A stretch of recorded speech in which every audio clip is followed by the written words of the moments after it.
Did you know you can make profit all year round by printing footwear? From a summer slider to a winter sneaker, we're going to show you all the techniques you need with your heat press.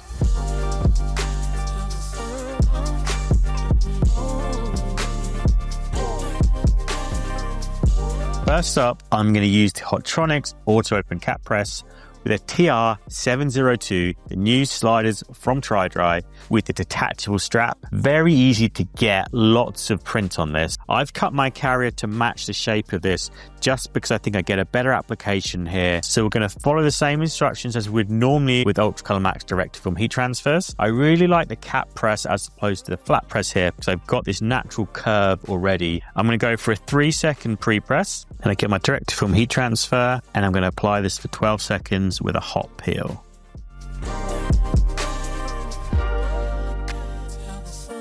Got a very smooth transfer finish here as well, and this is going to look great once I attach them back onto the rest of the slider. So just like that, we've gone from this to this, and all we needed to use was our cap press. Most of you have already got a cap press at home, so this means you know extra tools.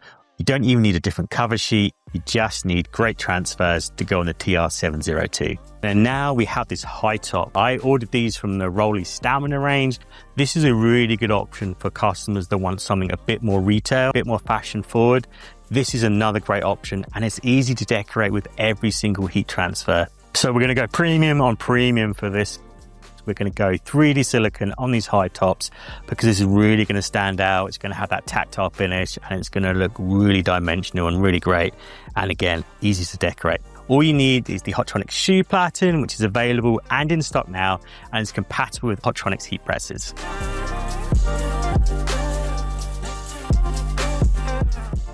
So now we've shown you how to print for summer and for winter, so that heat press can work all year round printing footwear for your business.